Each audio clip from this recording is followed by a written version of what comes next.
தெரியாம ஒரு கொலை செய்யலாம். ஆனா அதையே தொடர்ச்சியா செஞ்சா, அதுவும் கொடூரமான முறையில செஞ்சா, துடிக்க துடிக்க, ரத்தம் தெறிக்க தெறிக்க, கருணை கொஞ்சம் கூட இல்லாம நிறைய கொலை செஞ்சா, அப்பாவியா இருக்கிற சின்ன குழந்தைய கூட சம்பந்தமே இல்லாம கொலை செஞ்சா, அந்நியன், ராட்சசன், சைக்கோன்னு நிறைய தமிழ் படத்திலேயே நம்ம பார்த்திருப்போம். இப்படி இருக்கிறவங்கள தான் நாம சீரியல் கில்லர்ஸ்னு சொல்றோம். இத சிலர் உளவியல் சிக்கலா, அதாவது சைக்காலஜிக்கல் ப்ராப்ளம்னு சொல்றாங்க. இன்னும் சிலர் இந்த மாதிரி ஆளுங்களை கொல்லணும்னு சொல்றாங்க. ஆனா உண்மையிலேயே சீரியல் கில்லர்ஸ்னா யாரு? அவங்க எதுக்காக கொலை செய்யறாங்க? அதுவும் தொடர்ந்து ஏன் கொலை செய்யறாங்கன்னு முதல்ல தெரிஞ்சுப்போம். அப்புறம் உலக அளவுலையும் இந்தியாவிலையும் ஏன் தமிழ்நாட்டிலையும் நடந்த சீரியல் கில்லிங்ஸை பத்தி பார்க்கலாம். படிக்கிறப்பவே திகில் நிறைஞ்சுதான் இருக்கு. இதெல்லாம் நேர்ல பார்த்த மனுஷங்க எப்படித்தான் உசுரோட இருக்காங்களோ தெரியல.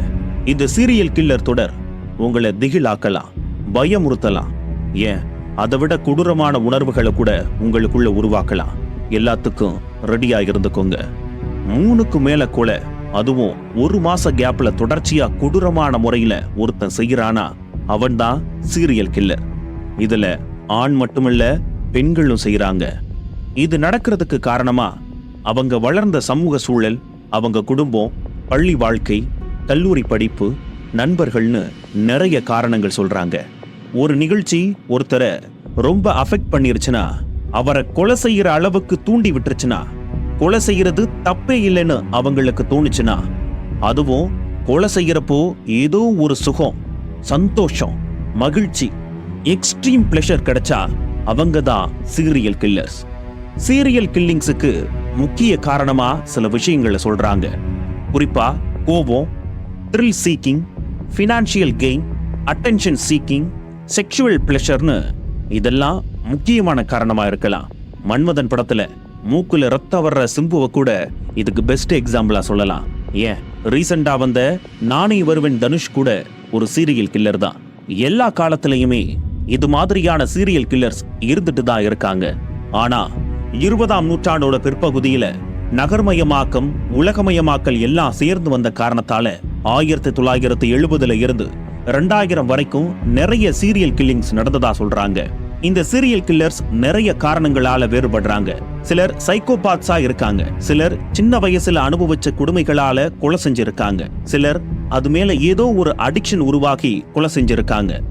புல்லியிங் சிலரை சீரியல் கில்லரா மாத்தி இருக்கு.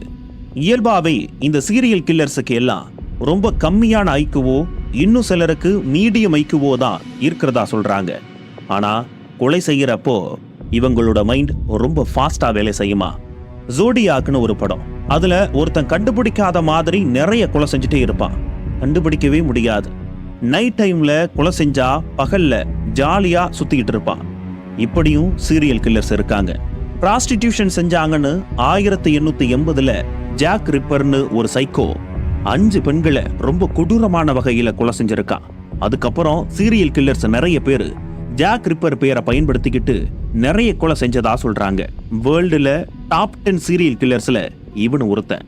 சுடோகு மியசாகின்னு ஒரு ஜப்பான்கார சீரியல் கில்லர். அவங்க அப்பா இறந்த பிறகு சின்ன சின்ன குழந்தைகளை கொலை செஞ்சிருக்கான். அதுவும் ஒரு கொலையப்போ அந்த குழந்தையோட ரத்தத்தை குடிச்சு 1 வாரம் அந்த குழந்தையோட கையை ஃப்ரிட்ஜில் வச்சு சாப்பிட்டிருக்கான். 4 சின்ன பசங்களை கொலை செஞ்சதால 1989ல இவனுக்கு மரண தண்டனை கிடைச்சிருக்கு. இவனும் one of the world famous serial killers. இந்தியாவில பார்த்தா இன்னும் ஏராளமான கொலைக்காரங்க கிடப்பாங்க. நம்மளோட மக்கள் தொகைக்கு ஏத்த மாதிரி இங்க நடக்கிற கொலைகளும் ஜாஸ்தி. அதுவும் இங்க பெரிய